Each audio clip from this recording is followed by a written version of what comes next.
Hello friends, welcome to my channel UPPCS with Chauhan. तो दोस्तों, मेरा नाम है कीरत चौहान। तो गाइज, यहाँ हम क्या कर रहे हैं, घटना चक्र 2021 की सीरीज चल रही है हमारी। तो आज बहुत दिनों बाद मैंने क्या है कैमरा ऑन किया है गाइज।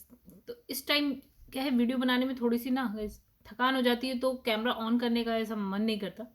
चलिए, कोई बात नहीं। फिर इस यहाँ पे अगर हम बात करें तो हम कर रहे हैं भारतीय राज्य व्यवस्था एवं शासन। तो इसका जो आज है जो कि चैप्टर नंबर 16 है, इंडियन पॉलिटी का मतलब। ठीक है, और ये है आपका राष्ट्रपति का। इसे बहुत बड़ा चैप्टर, ये अच्छा खासा मतलब इंपॉर्टेंट चैप्टर है। इसमें क्वेश्चंस देखिए 111 क्वेश्चंस हैं इसमें। काफ़ी बड़ा चैप्टर है, अच्छा खासा इसकी थ्योरी है। तो गाइस, अगर आपको वीडियो पसंद आए तो प्लीज़ वीडियो को करिएगा लाइक, और चैनल को अगर आपने सब्सक्राइब नहीं किया है तो गाइस देखिएगा, अच्छा लगे तो चैनल को सब्सक्राइब करिएगा। चलिए दोस्तों, फिर हम क्या करते हैं ना, पहले हम देखेंगे सिलेबस कि क्या हमने कर लिया है, क्या हमें करना है। फिर उसके बाद हम चैप्टर को स्टार्ट करते हैं। पॉलिटी बहुत ही आसान तरीके से करेंगे, और जिसको नहीं आती गाइस उसको भी इतनी मज़ा आएगा पढ़ने में कि आप सोचेंगे यार इतना आसान था, और जो भी फर्स्ट टाइम कर रहा है उसके लिए। चलिए दोस्तों, फिर पहले सबसे पहले हम क्या करते हैं ना, सिलेबस देखते हैं। उसके बाद हम आगे जो है चैप्टर को करते हैं। अब से हम कैमरा ऑन ही रखेंगे। ये सभी थोड़ा बहुत प्रॉब्लम्स थी, मतलब हेल्थ रिलेटेड, तो इस वजह से कैमरा ऑफ करके जो भी है वीडियो बनी, लेकिन अब ऑन रहेगी। चलिए गाइस, फिर सिलेबस देखते हैं पहले। तो ये रहा हमारा दोस्तों सिलेबस। ठीक है, ये आप दोनों साइड देखते हुए चलिए। तो जो हमें करना है, तो गाइज यहाँ अभी जो है हम चैप्टर नंबर पहुंच गए हैं 16 पे, जो कि है राष्ट्रपति। चलिए और देख लेते हैं 19 के बाद क्या लिखा है। ओके, आप सारे चैप्टर से एक बार देख लीजिए। ठीक है, फिर क्या है, हम धीरे धीरे करते हैं स्टार्ट। दोस्तों, अगर आपको मेरा पढ़ाना अच्छा लगता है तो वीडियो को जरूर लाइक करिएगा। चलिए फिर हम क्या करते हैं, स्टार्ट करते हैं बिना टाइम वेस्ट करें। बहुत बड़ा चैप्टर है ये। ठीक है, और अगर आसान लगे, अगर इस वीडियो को देखने के बाद आपको पॉलिटी पढ़ना या कोई भी टॉपिक आसान लगे, तो अगर गाइस प्लीज़ कमेंट करके ज़रूर बताइएगा। आप लोगों के कमेंट पढ़ने में बहुत मज़ा आता है। अगर आप लोग कहते हैं कि मैम वीडियो अच्छी लगी या अब समझ में आ गया, बहुतों के कमेंट आते हैं, कहते हैं कि मैम आज पहली बार जो है अच्छे से समझ में आया। ठीक है, तो ये सब पढ़ के अच्छा लगता है। ठीक है गाइस, चलिए यहाँ पे देखिए क्या लिखा है। हम पढ़ने जा रहे हैं राष्ट्रपति यानी कि प्रेसिडेंट। तो अच्छे से समझिएगा, बहुत ही आसान चैप्टर है।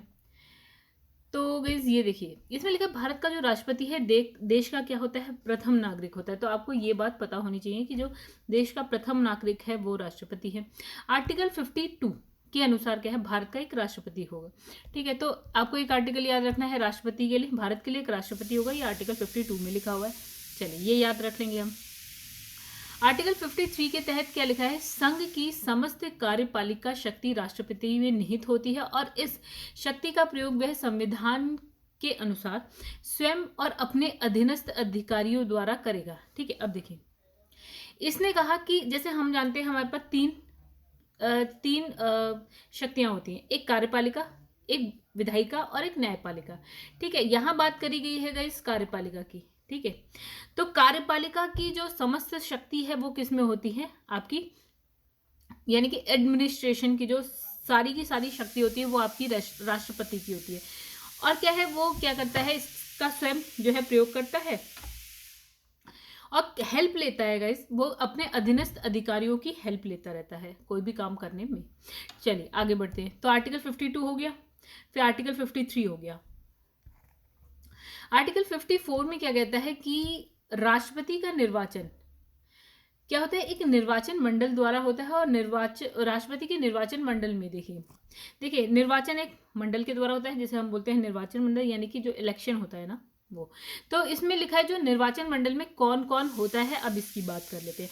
मतलब राष्ट्रपति के निर्वाचन के लिए वोट जब पड़ते हैं, तो वो वोट कौन कौन देता है। ठीक है, मतलब वो पूरा का पूरा निर्वाचन मंडल है, जिसमें जो सदस्य हम बात करेंगे कौन से सदस्य जो है उसके निर्वाचन मंडल में है, यानी कि निर्वाचन के लिए वोट देते हैं। ठीक है, चलिए दोस्तों, फिर देखते हैं यहाँ पे कौन कौन है जो राष्ट्रपति के लिए वोट करता है। तो गाइस यहाँ पे देखिए, एक तो हो गया जैसे राज्यसभा हो गई और लोकसभा। तो राज्यसभा और लोकसभा में जो निर्वाचित सदस्य हैं वो, ठीक है, देखो, दो टाइप के सदस्य होते हैं, एक निर्वाचित होते हैं, मतलब जो वोटिंग के थ्रू आते हैं, जिसे हम जैसे लोकसभा है तो लोकसभा में निर्वाचन के थ्रू हम भेज देते हैं, हम वोट करते हैं, जो उस क्षेत्र से लाइक जीत जाता है वो आपका लोकसभा में, तो वो निर्वाचित सदस्य होते हैं, ठीक है, जिसके लिए वोटिंग होती है। और एक होते हैं मनोनीत सदस्य। तो जो मनोनीत सदस्य होते हैं, जैसे आपका लाइक हम लोकसभा की बात करते तो लोकसभा में, राज्यसभा में कुछ ऐसे सदस्य होते हैं जिन्हें डायरेक्ट जो है उठा के, मतलब जिन्हें डायरेक्ट क्या है मनोनीत किया जाता है राष्ट्रपति के द्वारा, या और भी देख लेंगे, ठीक है। तो दो टाइप के सदस्य हैं। तो यहाँ पे बात करी गई है कि लोकसभा और राज्यसभा के सदस्य वोट देते हैं, लेकिन वही वाले जो निर्वाचित होते हैं, यानी कि जो वोटिंग के थ्रू वहां तक पहुंचते हैं, ठीक है। उसी तरह ये तो हो गई केंद्र स्तर की बात, यानी संसद की। फिर यहाँ उसी तरह राज्य पे आ जाते हैं हम लोग। तो राज्य में होती है विधानसभाएं। तो इस विधानसभा के भी सदस्य जो है राष्ट्रपति के लिए वोट करते हैं, और कौन से वाले, सिर्फ और सिर्फ निर्वाचित, यानी कि निर्वाचित सदस्य लोकसभा, राज्यसभा और फिर राज्य विधान सभाओं के। यहाँ देखिए, राज्य में दो होते हैं गाइस, एक होता है विधानसभा होती है और विधान परिषद होती है। तो याद रखिए, विधान परिषद की यहाँ पे बात नहीं कही गई है। यहाँ किसकी, राज्यों में सिर्फ और सिर्फ राज्यसभा की बात कही गई है। यानी कि अगर हम ऊपर बात करें केंद्र में, यानी कि सेंटर में बात करें, तो लोकसभा के भी और राज्यसभा के भी। लेकिन अगर आप राज्य में बात करें, यानी कि स्टेट में बात कर रहे हैं, तो गाइस विधानसभा होती है और विधान परिषद होती है। विधान परिषद की बात नहीं कही गई है, सिर्फ और सिर्फ विधानसभा की बात कही गई है। और कौन से सदस्य, सिर्फ निर्वाचित, मनोनीत सदस्य नहीं। मनोनीत सदस्य जैसे कि गाइस आपने देखा होगा, अलग अलग फील्ड से हम ले लेते हैं, साहित्य से, कला से, ऐसे करके शिक्षा पे, मतलब सामाजिक कल्याण, मतलब समाज सेवा से रिलेटेड जो होते हैं, उनको हम क्या करते हैं, डायरेक्ट ले लेते हैं, ठीक है। जैसे आप कह लीजिए कि कोई क्रिकेटर आ जाए या कोई फिल्म स्टार आ जाए, जैसे जया बच्चन है, जैसे कभी अमिताभ बच्चन थे, ठीक है। तो ये भी तो सदस्य हैं, लेकिन ये मनोनीत सदस्य हैं। अब आई होप आप लोग को समझ में आ गया होगा कि कितने लोग राष्ट्रपति के निर्वाचन में कौन कौन जो है वोट करता है। अब लिखा है 17वां संविधान संशोधन अधिनियम कब होता है, 1992 में होता है, ठीक है। तो द्वारा क्या, मतलब इसके द्वारा क्या होता है, अब दो दो और आ रहे हैं अभी जो वोट करते हैं। तो 1992 में क्या होता है, इसके द्वारा दिल्ली और पुडुचेरी में भी क्या है, आपकी विधानसभा है। तो गाइस इस वक्त विधानसभा की बात करें, यूनियन टेरिटरी यानी कि जो आपका केंद्र शासित प्रदेश है, केंद्र शासित प्रदेशों में विधानसभाएं नहीं होती, लेकिन दिल्ली में है, दूसरी पुडुचेरी में भी है। तो गाइस इसके भी देखिए, अब ये भी तो विधानसभा है, ठीक है। राज्यों में भी विधानसभा के ले लिए हमने, अब दिल्ली और पुडुचेरी की भी राज्य जो विधानसभा है उसके निर्वाचित सदस्य जो होते हैं निर्वाचन मंडल में शामिल होते हैं। यानी कि कौन कौन होगी गाइस, सेंटर स्तर पर लोकसभा, राज्यसभा के निर्वाचित सदस्य, देन स्टेट पर यानी राज्यों में आपका विधानसभा के निर्वाचित सदस्य, और यूनियन टेरिटरी में भी विधानसभा के निर्वाचित सदस्य थे, दो यूनियन टेरिटरी यानी कि दो केंद्र शासित प्रदेश के, दिल्ली और पुडुचेरी, बस। तो ये गाइस इंपॉर्टेंट क्वेश्चन था।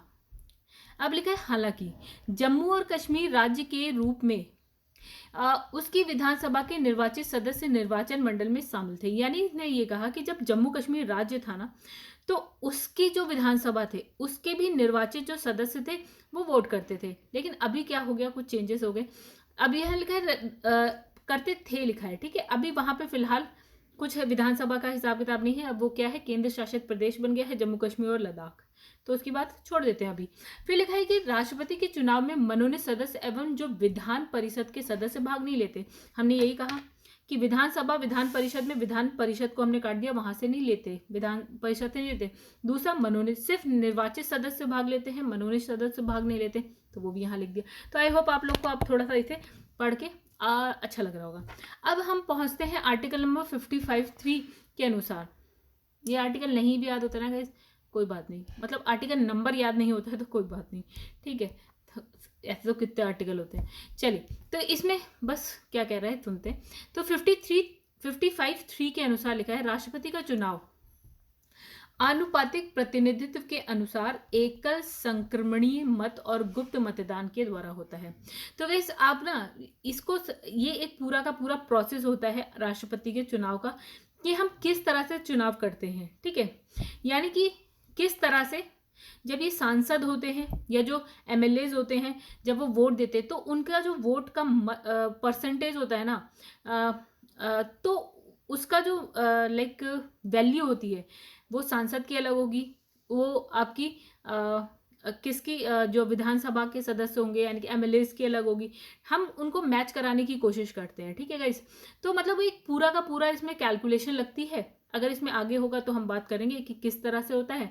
तो आप एक चीज याद रखना, आनुपातिक प्रतिनिधित्व, एकल संक्रमणीय मत, ठीक है, ये एक साथ आता है दोनों। ठीक है, उसके बाद इसने कहा गुप्त मतदान द्वारा होती है। ठीक है, गुप्त मतदान। ओके, तो आगे बढ़ते हैं। तो ये तीनों चीज इंपॉर्टेंट है, अनुपातिक प्रतिनिधित्व, एकल संक्रमणीय मत और गुप्त मतदान होता है। कौन सा गुप्त मतदान, हमेशा याद रखना कि गुप्त मतदान होता है। चलिए, राष्ट्रपति चुनाव से संबंधित सभी विवादों की जांच। अब जैसे चुनाव हो रहा है, कोई विवाद हो गया, तो इस जो विवाद है उसकी जांच व फैसले उच्चतम न्यायालय में होते हैं। कहाँ होते हैं? सुप्रीम कोर्ट में होते हैं।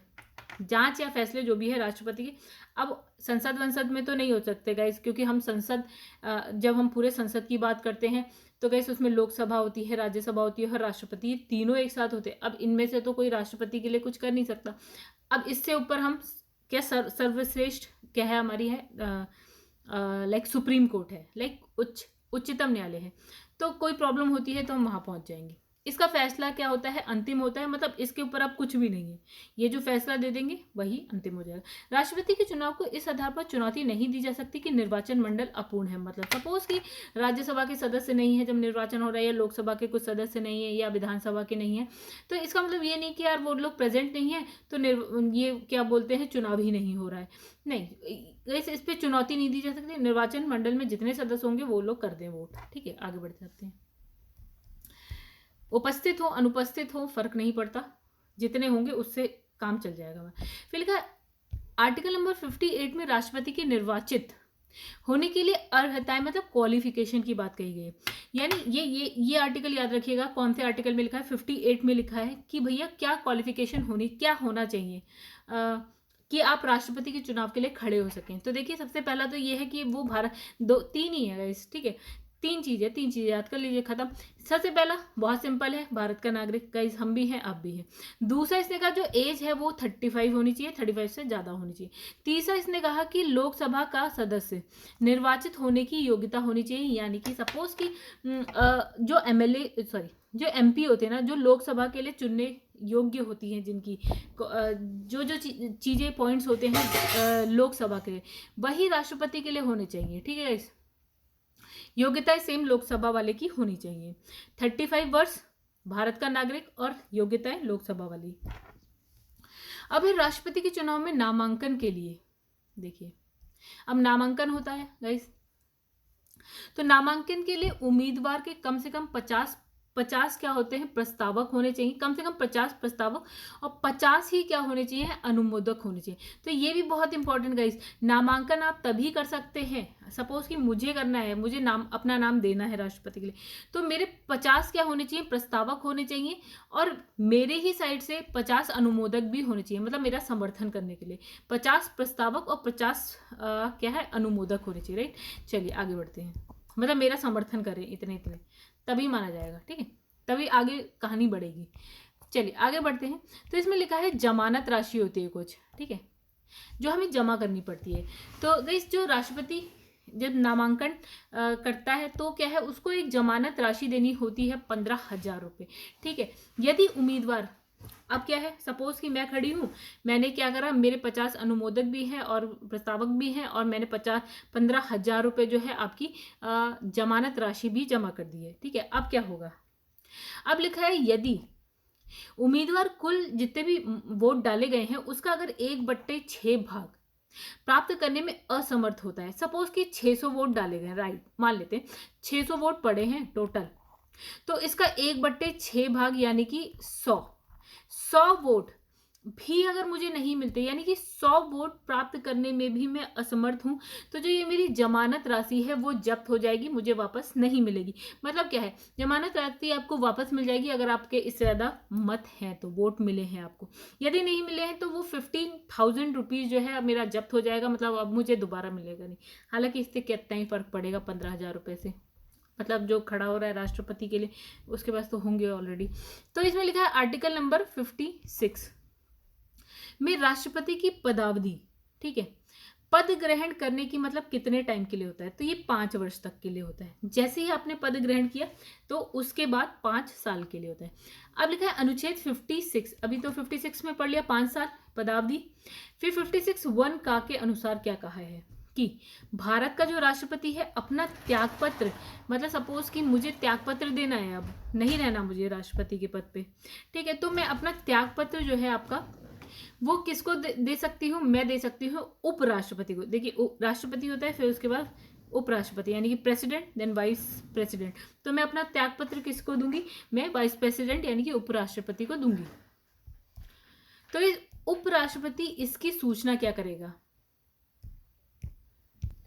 तो दोस्तों इसके बाद क्या होता है, जब वो अपना त्यागपत्र उपराष्ट्रपति को दे देता है, उसके बाद उपराष्ट्रपति क्या करता है, जो लोकसभा का अध्यक्ष होता है यानी कि जो स्पीकर होता है उसको क्या है इसके बारे में सूचना दे देता है। ठीक है, यानी कि जो प्रेसिडेंट है त्यागपत्र देता है वाइस प्रेसिडेंट को, वाइस प्रेसिडेंट किसको दे देता है, स्पीकर को, राइट। चलिए आगे बढ़ते हैं। अब इसमें लिखा है ये आर्टिकल नंबर 56(2), अगर नहीं भी याद होता है कोई बात नहीं, टेंशन लेने की जरूरत नहीं है। भारतीय संविधान का आर्टिकल 57 की बात करते हैं तो यहाँ राष्ट्रपति के पद के लिए किसी व्यक्ति के पुनः निर्वाचन की जो पात्रता है वो निर्धारित करता है। यानी कि मैं राष्ट्रपति हूँ, 5 साल कंप्लीट हो गए और फिर से निर्वाचन हो रहा है तो मैं राष्ट्रपति फिर से बन सकती हूँ। मतलब ऐसा नहीं है कि 5 साल बाद अब आप नहीं बन सकते, मतलब आप बन सकते। अब लिखा 42वां संविधान संशोधन कब होता है, अधिनियम 1976 में आता है। किसकी सरकार थी गाइस इस वक्त, जनता पार्टी की थी। अब तो आई होप आप लोग को याद हो गया होगा अगर आप लगातार पढ़ रहे हैं साथ साथ। तो इसमें लिखा है कि जो 42वां संविधान संशोधन अधिनियम है उसके तहत राष्ट्रपति के निर्वाचन की जो संख्या से तात्पर्य क्या है, जनसंख्या से तात्पर्य क्या है, 1971 की जनगणना द्वारा निर्धारित जनगणना से है। यानी कि हम जब राष्ट्रपति के निर्वाचन की बात होती है ना गाइस, तो जनसंख्या से तात्पर्य जो जनसंख्या हम बात करते हैं, जैसे अभी सेंसस 2011 की बात करें, बट यहाँ पे हम कौन सी जनसंख्या यानी कि की बात करेंगे, जो आपकी 1971 में थी। ठीक है, अभी हम आगे नहीं बढ़े इससे। फिर मतलब जनगणना ये जनगणना मानी जाती। ठीक है, 1971 की जनगणना द्वारा निर्धारित जनसंख्या से है एक, मतलब इसमें जो भी जनसंख्या थी तब। ठीक है, फिर लिखा है 84। देखिए गाइस, इसको जब आप डबल कर देंगे ना, यानी कि 42 + 42 तो 84 आ जाता है, राइट। तो ये रहा 84। तो 84वें संविधान संशोधन अधिनियम कब होता है आपका, 2001 में होता है। और इसके द्वारा क्या होता है, इसके द्वारा कहा गया कि वर्ष 2026 के पश्चात की पहली जनगणना के सुसंगत आंकड़े प्रकाशित होने तक के लिए निर्धारित किया गया है। मतलब जो ये जनगणना है ये कब तक चलेगी आपकी, मतलब ये वाली जो जनसंख्या मानी जाएगी वो 2026 तक मानी जाएगी। अब 2026 आएगा तो कुछ चेंज होता है तो हम बात करेंगे, फिलहाल अभी हम वही वाली मानेंगे। ठीक है, 1971 की मानेंगे। ठीक है, तो गाइस कौन सी जनगणना की बात करेंगे हम, 2026 तक ये वाली 1971। चलिए आगे बढ़ते हैं। अब लिखा है आर्टिकल 59(1), याद नहीं होता है तो कोई बात नहीं, हम बात समझते हैं लिखा क्या है, समझना क्या है। यदि संसद के किसी सदन का या किसी राज्य के विधानमंडल कि किसी सदन का कोई सदस्य राष्ट्रपति निर्वाचित होता है, मतलब इसका या लोकसभा राज्यसभा से या फिर विधानमंडल में विधानसभा विधान परिषद से कोई बंदा आके राष्ट्रपति बन जाता है, मतलब उनमें से ही कोई खड़ा हो जा रहा है राष्ट्रपति के लिए। ठीक है, और वो राष्ट्रपति बन भी जाता है, हालांकि बाहर से भी हो जाते हैं, जैसे APJ अब्दुल कलाम, ये ना लोकसभा में थे ना राज्यसभा में थे, ऐसे करके ठीक है राष्ट्रपति बनाए गए। तो इस यहाँ पे देखिए अगर इनमें से कोई भी एक सदस्य जो है राष्ट्रपति बन जाता है तो क्या होता है, तो यह समझा जाएगा कि उसने उस सदन में अपना जो स्थान है राष्ट्रपति के रूप में अपने पद ग्रहण की तारीख से रिक्त कर दिया। सपोज कि मैं राज्यसभा में हूँ और मैं अब क्या है राष्ट्रपति बन गई, एंड देन अब क्या होगा, जैसे ही मैं राष्ट्रपति बनती हूँ तो क्या होगा, जो मेरा राज्यसभा की जो सदस्यता है वो उस दिन से रिक्त हो जाएगी, मतलब मैं वहां से तो निकल गई। ठीक है, क्योंकि मैं सिर्फ राष्ट्रपति रह सकती हूँ, तो राज्यसभा वाली जो सदस्यता है यानी कि जो मैं MP थी अब नहीं हूँ, अब मेरा पद क्या हो जाएगा, रिक्त हो जाएगा, यानी कि ब्लैंक, अब वहां पे कोई और आएगा। अब लिखा है आर्टिकल 60 में राष्ट्रपति द्वारा शपथ और क्या है प्रतिज्ञान का प्रारूप वर्णित है, मतलब शपथ और प्रतिज्ञान के बारे में आर्टिकल 60। तो आर्टिकल 60 याद कर लीजिएगा, आसान भी लग रहा है देखने में।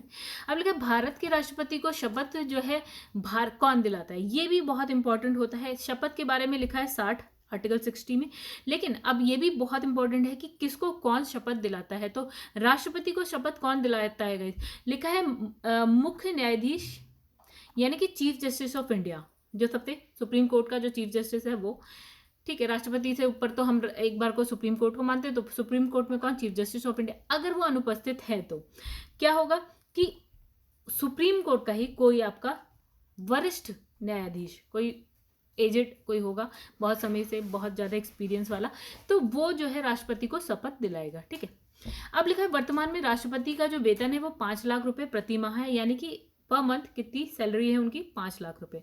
अब लिखा है राष्ट्रपति का वेतन भारत की संचित निधि से दिया जाता है। तो गाइस दो होती है, एक आकस्मिकता निधि और एक होती है आपकी संचित निधि। तो संचित निधि से जो राष्ट्रपति का वेतन होता है ना, वो आपका कहाँ से आता है, संचित निधि से आता है। ठीक है, चलिए अब इतना बड़ा आर्टिकल लिखा है 56(1) खा। तो गाइस ऊपर जो है राष्ट्रपति के बारे में है, ये सारा जो टेबल है बाद में देख लेंगे हम, अभी नहीं देखेंगे। ठीक है, अब आर्टिकल 56(1) खा के अनुसार क्या कहा गया है कि राष्ट्रपति पर महाभियोग संविधान के अतिक्रमण के आधार पर लगाया जा सकता है। तो गाइस ये आर्टिकल याद कर लीजिएगा, क्योंकि महाभियोग बहुत ही इंपॉर्टेंट चीज होती है। देखिए राष्ट्रपति को आप 5 साल से पहले नहीं निकाल सकते, राइट। 5 साल की अवधि पूरी हो जाएगी, आप राष्ट्रपति खुद ब खुद अपने आप निकल जाएगा। लेकिन अगर राष्ट्रपति क्या होता है, संविधान का अतिक्रमण कर दे, तब राष्ट्रपति पे महाभियोग चलाया जा सकता है, मतलब उसे निकालने की प्रक्रिया चलाई जा सकती है। कौन सा आर्टिकल, आर्टिकल नंबर 56(1) खा, इंपॉर्टेंट। अब आते हैं गाइस आर्टिकल नंबर 61 क्या कहता है। तो आर्टिकल नंबर 61 में राष्ट्रपति पर महाभियोग, इंग्लिश में बोलते हैं इम्पीचमेंट, तो इसकी प्रक्रिया का उल्लेख है। तो 50 देखिए, तो यहाँ पे लिखा है 56(1) खा में बोला गया है कि आप पे जो है महाभियोग चलाया जाएगा, लेकिन 61 में लिखा है उसकी प्रोसेस क्या होगी, महाभियोग चला मतलब कि पूरी प्रोसेस क्या होगी, किस तरह से निकाला जाएगा। अब लिखा है 61(2) के अनुसार क्या लिखा है, महाभियोग का आरोप तब तक नहीं लगाया जाएगा जब तक कि ऐसा आरोप लगाने की प्रस्तावना किसी ऐसे संकल्प में अंतर्निहित नहीं है जो कम से कम 14 दिन की ऐसी लिखित सूचना को दिए जाने के पश्चात जो है प्रस्तावित किया जाए। और इस प्रकार क्या है, 14 दिन के अग्रिम सूचना के साथ ही क्या है, संकल्प पर सदन की कुल सदस्य संख्या के कम से कम 1/4 सदस्यों के हस्ताक्षर भी होने चाहिए। ठीक है, अभी हम सब समझेंगे इस, ठीक है। और लिखा है उस सदन की कुल सदस्य संख्या के कम से कम 2/3 बहुमत द्वारा ऐसे संकल्प को पारित भी होना चाहिए। देखिए इन्होंने कहा है कि क्या प्रोसेस है, देखिए क्या क्या होगा यहाँ पे आर्टिकल 61(2).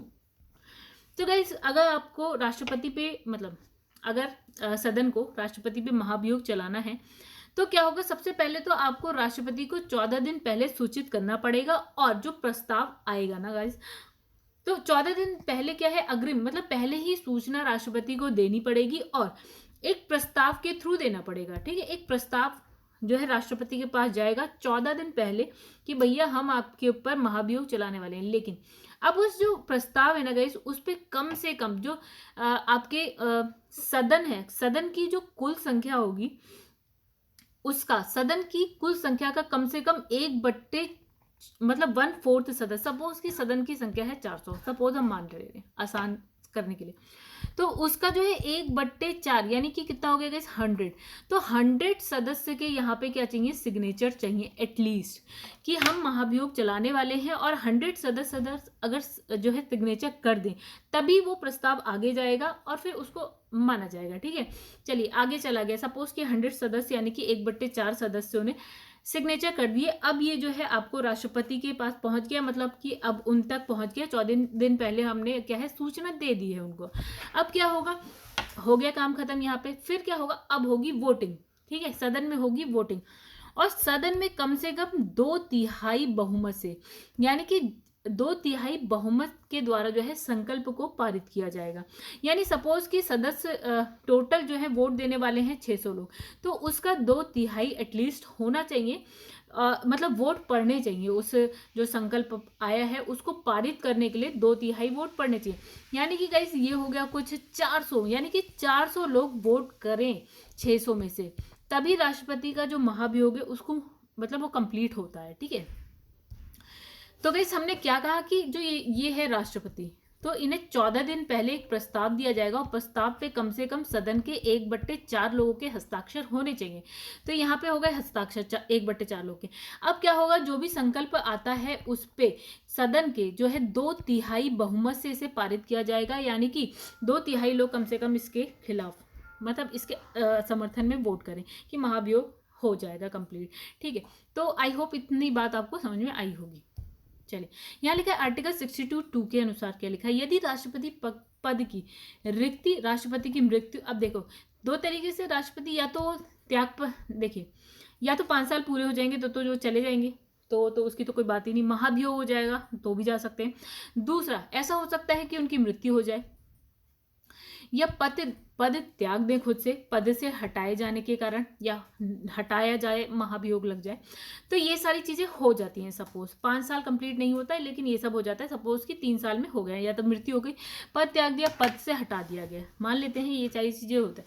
अब क्या है, उस वक्त राष्ट्रपति की कुर्सी हो जाएगी खाली, मतलब अभी क्या है, रिक्त हो जाएगा उनका स्थान, ये कुर्सी हो गई खाली। ठीक है, तो गाइस अब क्या होगा, अब राष्ट्रपति नहीं है तो इसका मतलब तो नहीं है उनके काम ही रुक जाएंगे सारे।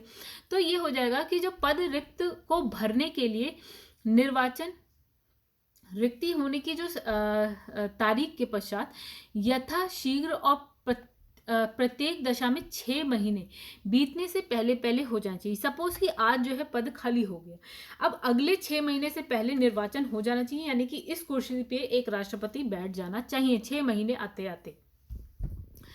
चलिए आगे बढ़ते हैं। लिखा है यदि मृत्यु, त्यागपत्र या हटाए जाने की स्थिति में राष्ट्रपति का पद रिक्त हो तो पद का कार्यभार उपराष्ट्रपति संभालेंगे। मतलब सपोज कि 6 महीने के भीतर हमने कहा कि राष्ट्रपति का चुनाव हो जाना चाहिए, यानी कि एक राष्ट्रपति बैठ जाना चाहिए, लेकिन अब उसमें भी तो थोड़ा टाइम लगेगा।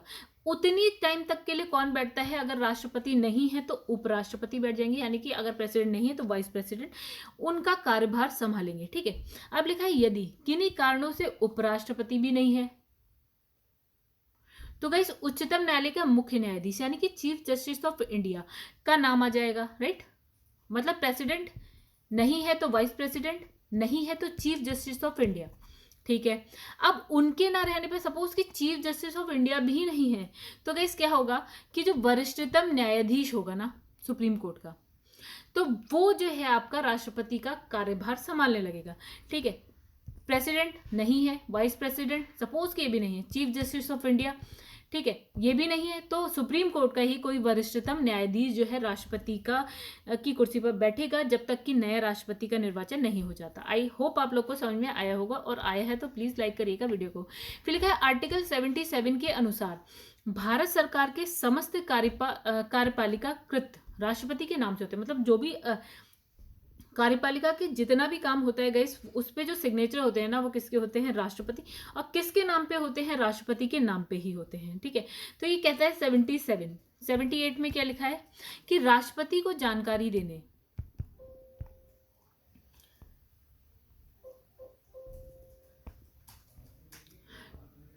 राष्ट्रपति को जानकारी देने आदि के संबंध में जो प्रधानमंत्री के कर्तव्य, यानी कि गाइस क्या होता है, एक राष्ट्रपति हो गए, एक हमारे प्रधानमंत्री हो गए।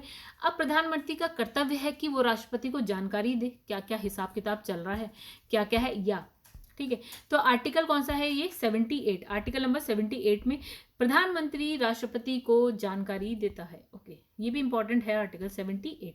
अब लिखा है आर्टिकल 86 में संसद के सदनों में, 86 संसद के सदनों में अभिभाषण का और उनको संदेश भेजने का राष्ट्रपति का अधिकार वर्णित है। ठीक है, तो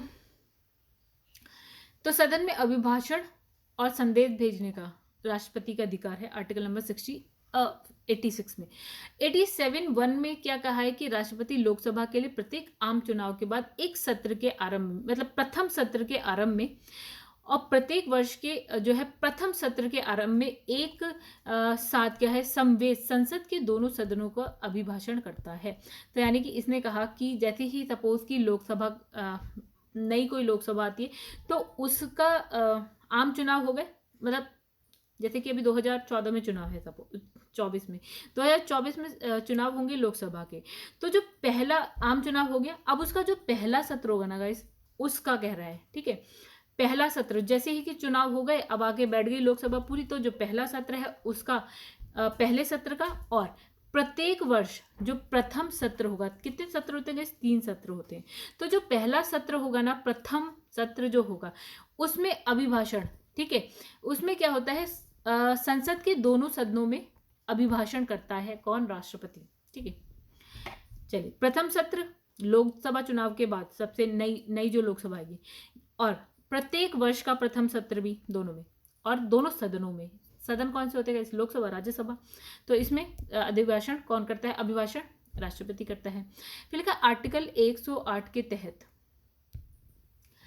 108 के तहत राष्ट्रपति कुछ दशाओं में संसद के दोनों सदनों के संयुक्त अधिवेशन बुलाता है। यानी कि गाइस कहीं पे जरूरत पड़ती है तो दोनों सदनों की संयुक्त बैठक यानी अधिवेशन कौन बुलाता है? राष्ट्रपति बुलाता है। ठीक है, आर्टिकल 111 यानी कि 111 के अंतर्गत प्रावधान है कि राष्ट्रपति संसद के दोनों सदनों द्वारा पारित विधेयक पर स्वीकृति प्रदान करेगा और अपनी स्वीकृति रोक लेगा, और विधेयक यानी कि धन विधेयक के अलावा को पुनर्विचार हेतु सदन को लौटा सकता है। सपोज कोई विधेयक है गाइस, कोई बिल है, ठीक है, तो ये सपोज चला गया पहले लोकसभा में और पास हो गया, फिर मान लो लोकसभा के बाद चला गया राज्यसभा में, ठीक है, पास हो गया यहाँ पे भी, फिर चला जाता है ये प्रेसिडेंट के पास, ये भी हो सकता है। या फिर ऐसा हो सकता है कि पहले ये राज्यसभा में चला गया, पास हो गया, फिर लोकसभा में चला गया, पास हो गया, फिर चला गया राष्ट्रपति के पास। क्योंकि बिल गाइस ऐसा नहीं है कि लोकसभा में ही पहले आएगा, लोकसभा में भी आ सकता है, राज्यसभा में भी आ सकता है। क्या राज्यसभा में नहीं आ सकता? वो जब हम आगे बढ़ेंगे कभी आएगा वैसा, तो हम उसकी बात करेंगे। ठीक है, तो हम कहाँ पहुंच गए हैं? बिल जो है आपका, बिल यानी कि विधेयक हिंदी में बोलते हैं, तो ये राष्ट्रपति के पास पहुंच चुका है। ठीक है, अब राष्ट्रपति के पास क्या क्या पावर है? तो ये राष्ट्रपति उसको पास भी कर सकता है, मतलब हाँ भी कह सकता है, और फिर विधेयक पास हो जाएगा, एक्ट बन जाएगा, राइट। दूसरा ये क्या है, उसको रोक सकता है, मतलब कब तक रोक सकता है ये हमारे संविधान में कुछ लिखा नहीं है। राष्ट्रपति का मन करेगा 1 दिन रोकेगा, 14 दिन रोकेगा, 20 दिन रोकेगा, 1 साल रोकेगा, कितने, मतलब कि संविधान में नहीं लिखा है। तो वो उसको रोक सकता है उस बिल को, मतलब वो उस पर ना हाँ कह रहा है और ना ही ना कह रहा है। तो गाइस नेक्स्ट इसमें देखिए क्या लिखा है, आर्टिकल नंबर 108 की अगर हम बात करें तो इसके तहत क्या होता है कि जो राष्ट्रपति है कुछ दशाओं में संसद के दोनों सदनों का संयुक्त अधिवेशन, सॉरी गाइस ये वाला हो गया था कंप्लीट। चलिए नेक्स्ट पे, मतलब दोनों सदनों का अगर कोई लाइक विधेयक है, दोनों पे क्या है मतलब दोनों सदनों में क्या है वो पास नहीं हो पा रहा, तो संयुक्त अधिवेशन का भी प्रावधान है। ठीक है, तो संयुक्त अधिवेशन हम आगे पढ़ेंगे कहीं पे होगा तो, ठीक है, बिल्कुल होगा जरूर, क्योंकि ये तो बहुत कॉमन सी चीज़ है, होगा। तो इसमें लिखा है नेक्स्ट है आर्टिकल 111। तो गाइस 111 के अंतर्गत क्या है, इसमें लिखा है राष्ट्रपति संसद के दोनों सदनों द्वारा पारित विधेयक पर स्वीकृति प्रदान करेगा या अपनी स्वीकृति रोक लेगा, या विधेयक, ओके गाइस ये वाला भी हो चुका है हमारा, सॉरी दोस्तों अभी मैंने जो वीडियो अभी पॉज कर दी थी ना, तो गाइस कभी कभी ऐसा हो जाता है। ठीक है, आगे बढ़ते हैं। तो हमने क्या बोला था कि राष्ट्रपति के पास पावर है कि वो एक तो विधेयक को पास कर सकता है, एक जो है विधेयक को रोक सकता है, यानी कि गाइस ना उसमें हाँ कहेगा ना उसमें ना कहेगा, या एक हो सकता है उसके विधेयक को पुनर्विचार के लिए है वापस जो है संसद को भेज सकता है, यानी कि वो कहेगा भैया इसमें थोड़ा सा ये सब चेंज कर लीजिए और फिर बात करते हैं आगे। ठीक है, तो अब संसद के ऊपर है वो उसे चेंज करना चाहे तो, ना करना चाहे तो। ठीक है, चलिए वो तो अलग बात है। मतलब राष्ट्रपति 3 काम कर सकता है, हाँ बोल सकता है यानी कि पास कर देगा, और फिर क्या है उसको रोक सकता है, ना उस पर हाँ बोलेगा ना बोलेगा, और कब तक रोक सकता है गाइस संविधान में कुछ नहीं लिखा है। और थर्ड वाले में पुनर्विचार के लिए संसद को ही वापस कर देगा, यानी कि सदन को वापस कर देगा। ठीक है, आगे बढ़ते हैं यहाँ पे। तो गाइस ये हो गया। अब एक चीज और है, अगर हम धन विधेयक की बात करते हैं और राष्ट्रपति तक गाइस विधेयक पहुंच जाता है, तो राष्ट्रपति 2 काम करेगा, तीसरा काम नहीं कर सकता। यानी कि राष्ट्रपति हाँ तो कह सकता है, चलिए हाँ कह दिया, सिग्नेचर कर दिए, आगे पास हो गया, विधेयक क्या बन जाता है, एक्ट बन जाता है। ठीक है, दूसरा है उसको रोक भी सकता है। ठीक है, यानी कि उसमें ना हाँ बोलेगा ना बोलेगा। ठीक है, जो थर्ड वाला हमने कहा था ना पुनर्विचार के लिए सदन को वापस भेजेगा, गाइस ये काम वो नहीं कर सकता धन विधेयक के केस में, यानी कि मनी बिल के केस में वो ये काम नहीं कर सकता राष्ट्रपति। क्यों नहीं कर सकता गाइस? क्योंकि जो मनी बिल होता है ना, सदन में पेश करने से पहले राष्ट्रपति की अनुमति के साथ ही पेश किया जाता है। ठीक है, अब उसने एक बार तो अनुमति दी थी, दूसरी बार वो मना क्यों करेगा? दूसरी बार देख के वो पुनर्विचार के लिए क्यों भेजेगा? नहीं भेज सकता। तो यहाँ पे बस धन विधेयक को छोड़ दीजिए, बाकी जो बिल है वो आपको जो राष्ट्रपति है पुनर्विचार के लिए भेज सकता है, लेकिन धन विधेयक को नहीं भेजेगा। बाकी 2 काम कर देगा, हाँ कर सकता है, रोक सकता है, बस। तो गाइस अभी थोड़ी सी प्रॉब्लम हो गई ना रूम में, तो इस वजह से ये साउंड जो बैकग्राउंड साउंड आ रही है उसके लिए आई एम सॉरी। चलिए गाइस आगे बढ़ते हैं। तो इसमें लिखा है यदि जो विधेयक है ना, विधेयक यानी कि जो बिल है, बिल जो है सदनों द्वारा संशोधन सहित और क्या है बिना फिर से पारित कर दिया जाए। मतलब इसने कहा कि जब राष्ट्रपति जो तीसरी पावर होती है कि वो संशोधन के लिए यानी कि पुनर्विचार के लिए वापस से सदन को भेज देता है। सपोज लोकसभा में वापस से भेज दिया, अब क्या होता है कि मतलब वापस सदन को भेज दिया, अब लोकसभा ने क्या किया, उसमें संशोधन कर दिया और फिर से क्या है ये पूरा प्रोसेस होता है, लोकसभा के बाद राज्यसभा और राष्ट्रपति के पास चला जाएगा। या तो ऐसे जा सकता है, या फिर दूसरा ये हो सकता है कि जब सदन के पास वापस आया है और सदन ने कुछ उसमें चेंज नहीं किया, यानी कोई संशोधन नहीं किया, पुनर्विचार नहीं किया, वापस से घुमाते हुए राष्ट्रपति को भेज दिया। यानी कि दो पॉइंट हो सकते हैं। जब राष्ट्रपति ने सदन को भेजा तो सदन ने उसमें क्या किया, चेंजेस करे, ठीक है, यानी कि संशोधन करा और फिर वापस से क्या है राष्ट्रपति को भेज दिया, ठीक है। या फिर इसने कोई भी चेंज नहीं किया और वैसे का वैसा ही वापस से राष्ट्रपति को भेज दिया। अब क्या होगा, तो गाइस यहाँ पे क्या होगा कि राष्ट्रपति के समक्ष पुनः प्रस्तुत किया गया, मतलब वापस से भेज दिया, ठीक है। तो राष्ट्रपति उस पर स्वीकृति नहीं रोकेगा। अब राष्ट्रपति को पसंद आए चाहे ना आए, जब दोबारा वैसे ही आ गया है संशोधन के साथ या फिर बिना संशोधन के साथ, राष्ट्रपति को अब हाँ बोलना ही पड़ेगा, ठीक है। चलिए आगे बढ़ते हैं। अब लिखा है राष्ट्रपति धन विधेयक को पुनर्विचार हेतु नहीं लौटाएगा। अब ये क्या है, वापस से नहीं लौटाएगा, अब उसको हाँ बोलना पड़ेगा। अब ये वापस से कहे कि हाँ सदन को वापस से भेज दो, तो कैसे ये काम अब वो राष्ट्रपति नहीं कर सकता, एक बार कर सकता है। अब लिखा है जो धन विधेयक के बारे में, तो इस धन विधेयक में क्या होता है, सदन में राष्ट्रपति की पूर्व अनुमति से ही धन विधेयक को जो है प्रस्तुत किया जाता है। यानी कि जो धन विधेयक होता है, सबसे पहली बात हम जान लें, ये लोकसभा में प्रस्तुत होता है, पहले राज्यसभा में नहीं होता, राइट। और धन विधेयक को प्रस्तुत करने से पहले राष्ट्रपति से मंजूरी, मतलब राष्ट्रपति के पास ये पहुंच चुका होता है, राष्ट्रपति हाँ बोल देता है तो धन विधेयक को जो है प्रस्तुत किया जाता है, ठीक है। इतनी बात आई होप आप लोग समझ गए होंगे, ठीक है। तो राष्ट्रपति की स्वीकृति के बाद ही जो विधेयक होता है ना वो कानून बन ठीक है। तो धन विधेयक का हमने देख लिया, पूर्व अनुमति के साथ सदन में आता है। एक चीज, राष्ट्रपति की स्वीकृति के बाद क्या होता है, विधेयक कानून बन जाता है कि मतलब लोकसभा में गया, राज्यसभा में गया, राष्ट्रपति के पास गया, राष्ट्रपति ने हाँ बोल दिया, देन जो आपका बिल था वो एक्ट बन जाएगा, राइट। इंग्लिश में बोलते हैं बिल एंड एक्ट और हिंदी में बोलते हैं विधेयक आपका कानून बन जाएगा। इतनी बात आपको समझ में आ गई होगी guys. Sorry guys, background noise के लिए अभी कुछ दिक्कत हो गई, इस वजह से ये साउंड आपको सुननी पड़ी है, बट कोई बात नहीं, हम पढ़ते रहेंगे। फिर इसमें लिखा आर्टिकल 123 के तहत राष्ट्रपति को अध्यादेश जारी करने की शक्ति है। अब गाइस ये अध्यादेश क्या होता है, सपोज कि जो संसद का सत्र विधेयक को पास कराने के लिए एटलीस्ट संसद को बैठना तो जरूरी है, सत्र का होना जरूरी है। लेकिन कभी मान लीजिए ऐसा होता है कि संसद जो है सत्र में नहीं है, मतलब उसका सदन जो है सत्र में नहीं है और कोई विधेयक पारित करना बहुत ही जरूरी है, तो राष्ट्रपति क्या करता है, बिना लोकसभा राज्यसभा के सीधे क्या करता है, अध्यादेश ले आता है, ठीक है। जैसे कि आपका ट्रिपल तलाक वाला आया था, तो गाइस सदन जो है सत्र में नहीं था, यानी कि उसकी बैठक नहीं चल रही थी और राष्ट्रपति को लगता है यार ये बहुत ही इंपॉर्टेंट है ट्रिपल तलाक का बिल लाना, मतलब उसे पास कराना, तो वो क्या करता है, अध्यादेश ले आता है, ठीक है। अब अध्यादेश पे क्या होता है, बाद में सदन की मंजूरी होती है जरूरी, ठीक है, लेकिन फिलहाल अध्यादेश आ जाता है, बिल्कुल वो उसी तरह से काम करता है जैसे कानून बनने के बाद। तो ये आर्टिकल बहुत ही इंपॉर्टेंट है, आर्टिकल नंबर 1, 2, 3, इसको याद रख लीजिएगा, अपने दिमाग में घुसा के रख लीजिएगा गाइस, ये अध्यादेश बहुत इंपॉर्टेंट है। अब हम बात करते हैं आर्टिकल नंबर 72, ये भी बहुत इंपॉर्टेंट है। इसमें क्या होता है, राष्ट्रपति को क्षमादान की शक्ति होती है, यानी कि अगर कोई कैदी है जेल में, ठीक है, सपोज कि उसको बहुत टाइप के क्षमादान होते हैं, ये हम देखेंगे आगे, ठीक है, जरूर आएगा ये आगे। तो गाइस आर्टिकल 72 क्षमादान, ठीक है।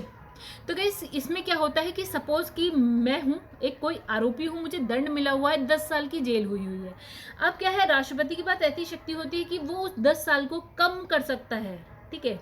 तो ऐसे करके बहुत 2-3 टाइप के होते हैं, तो वो कम करके 10 से कह देगा भैया तुम्हारा आचरण अच्छा है, सब कुछ ठीक ठाक है, एक काम करते हैं 10 से 7 साल कर देते हैं। या ऐसा हो सकता है कि मुझे मृत्युदंड मिला है तो राष्ट्रपति ने कहा एक काम करते हैं तुम्हारा जो मृत्युदंड है उसको ना कन्वर्ट कर देते हैं किस में, आजीवन कारावास में। मतलब आपको फांसी नहीं होगी लेकिन पूरी जीवन जो है आपको रहना पड़ेगा कारावास में। तो इस तरह से क्षमादान की शक्ति होती है किसकी, राष्ट्रपति की। Article number 72 very important. Then हम पहुंचते हैं आर्टिकल नंबर 143 के तहत क्या होता है, राष्ट्रपति को उच्चतम न्यायालय के परामर्श का जो है अधिकार होता है। यानी कि अगर राष्ट्रपति को कोई परामर्श लेना है, ठीक है, तो वो उच्चतम न्यायालय से ले सकता है। किस आर्टिकल के तहत, आर्टिकल नंबर 143 के तहत। अब आते हैं आर्टिकल नंबर 53(2) में क्या लिखा है। तो इसके तहत भारत का राष्ट्रपति 3 सेनाओं, यानी ये भी इंपॉर्टेंट हो गया गाइस, ये थल सेना, वायु और नौसेना का क्या होता है, प्रधान सेनापति होता है।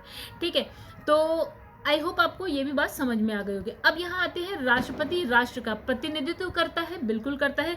और क्या लिखा है, परंतु राष्ट्र का नेतृत्व नहीं करता। अब नेतृत्व कौन करता है गाइस, नेतृत्व करता है राष्ट्र का प्रधानमंत्री। ठीक है, प्रतिनिधित्व करता है आपका राष्ट्रपति लेकिन नेतृत्व करता है आपका प्रधानमंत्री। लेकिन किसी भौगोलिक क्षेत्र को अनुसूचित क्षेत्र घोषित करने का संवैधानिक अधिकार राष्ट्रपति को है।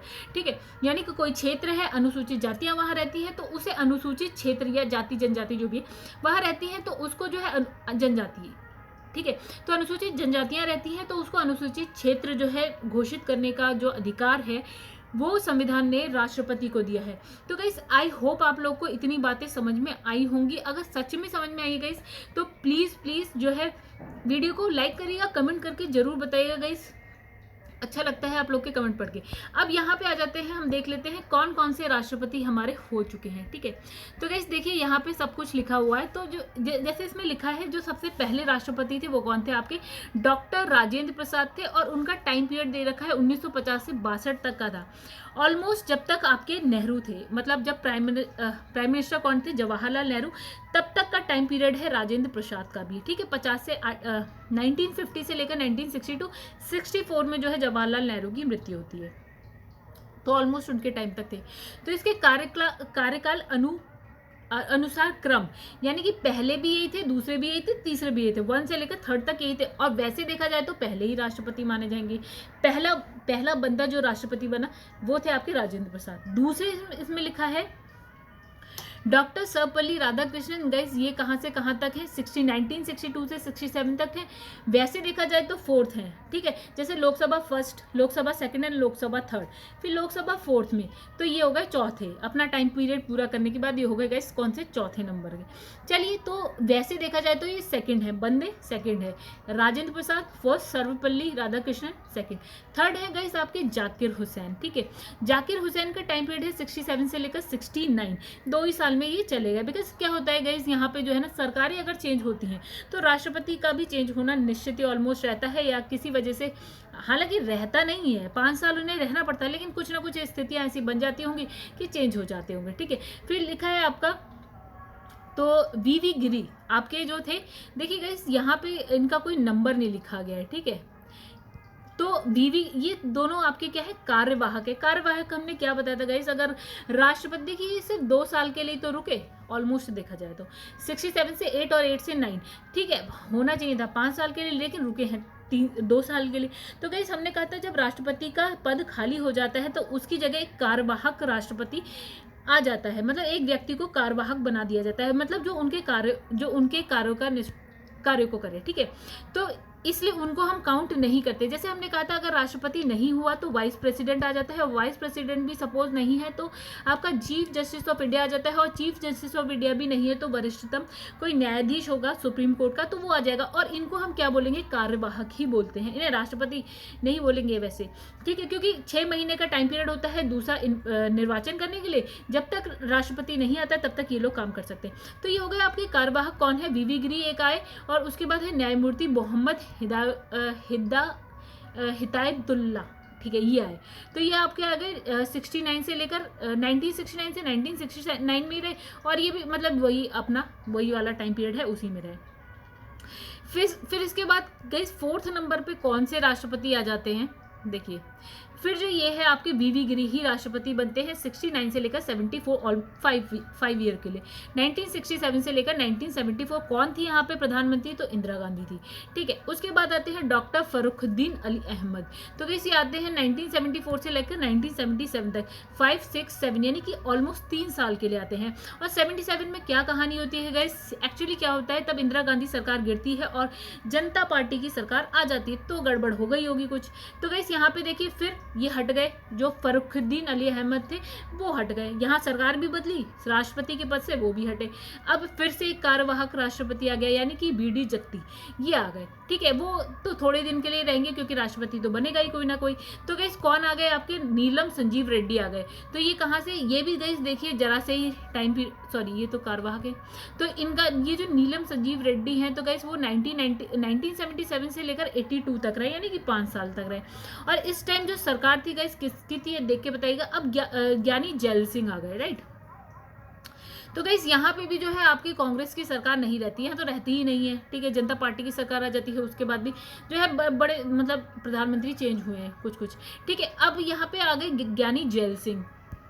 तो ज्ञानी जैल सिंह बनते हैं आपके 1982 से लेकर 87 तक। यहाँ पे इंदिरा गांधी वापस से आ जाती हैं, प्रधानमंत्री ही रहती हैं। ठीक है, उसके बाद गाइस क्या होता है, इंदिरा गांधी भी रहती है और राजीव गांधी भी इसी टाइम पीरियड में आते हैं। ठीक है, अब इसमें लिखा है आर वेंकट रमन बने, जो कि 87 से लेकर 92 तक बने। ठीक है, तो यहाँ पे भी आपके प्रधानमंत्री चेंज हुए हैं कुछ। ठीक है, प्रधानमंत्री में बात करेंगे कौन कौन। फिर इसमें लिखा है आर वेंकट रमन हो गए। फिर लिखा है डॉक्टर शंकर दयाल शर्मा, आपके 92 से लेकर 97 तक थे और यहाँ प्रधानमंत्री थे आपके नरसिम्हा राव, यानी कि कांग्रेस की सरकार थी इस वक्त। ठीक है, तो इसमें लिखा है आपके के आर नारायण जो है आपके 97 से लेकर 2002 तक थे। फिर इसमें लिखा है डॉक्टर APJ अब्दुल कलाम। यहाँ से तो गाइस हम सबको ही पता है कहानी, क्योंकि हम इतने बड़े हो गए थे कि राष्ट्रपति भी समझ सके और उनके नाम भी याद रख पाए। ठीक है, तो ये थे APJ अब्दुल कलाम, 2002 से लेकर 2007 तक थे। और यहाँ पे जो प्रधानमंत्री थे वो थे आपके मनमोहन सिंह। देन उसके बाद आती है प्रतिभा पाटिल। तो गाइस प्रतिभा पाटिल जब आती हैं तो प्रधानमंत्री कौन थे, फिर मनमोहन सिंह की ही सरकार थी, मतलब कांग्रेस की सरकार थी, प्रधानमंत्री मनमोहन सिंह थे, डॉक्टर मनमोहन सिंह। और ये कब से कब तक रहती है, ये 2007 से लेकर 2012 तक थी प्रतिभा पाटिल, राइट। उसके बाद गाइस अभी तक कांग्रेस की सरकार चली। फिर प्रणब मुखर्जी आते हैं 2012 से लेकर 17 तक। 2014 में 2012 में तो वही थे, मनमोहन सिंह ही थे प्रधानमंत्री। उसके बाद 2014 में इलेक्शन होता है और नरेंद्र मोदी सरकार आ जाती है। उसके बाद गाइस कौन थे, रामनाथ कोविंद, जो कि आपके 2017 से और अभी तक वही हैं आपके क्या बोलते हैं राष्ट्रपति। तो गाइस ये जो हमारे अभी के राष्ट्रपति हैं यानी कि रामनाथ कोविंद, वो आपके कौन से नंबर के राष्ट्रपति हैं, 14th नंबर के राष्ट्रपति हैं। तो गाइस अब होता है हमारा वीडियो यहाँ पे ख़त्म। ठीक है गाइस, अगर आपको ना मेरी वीडियो पसंद आई हो, मेरा एक्सप्लेन करने का तरीका है, अगर पसंद आया है तो गाइस वीडियो को करिएगा लाइक, और चैनल को सब्सक्राइब नहीं किया है तो चैनल को सब्सक्राइब कर लीजिएगा दोस्तों। एक चीज़ है कि बिकॉज यहाँ थ्योरी हमने पूरी कर ली गाइस। देखिए वीडियो हो गई है काफ़ी बड़ी, इसमें क्वेश्चन जो है आपके ऑलमोस्ट 111 क्वेश्चन है, तो इसे करना इतना पॉसिबल नहीं है। तो गाइस क्या करते हैं, आगे के पार्ट में क्या है इसको कंप्लीट करेंगे। तो अभी इसको यहीं पे ख़त्म करते हैं वीडियो को, मिलेंगे आपसे नेक्स्ट पार्ट में। ठीक है, तब तक के लिए गाइस धन्यवाद।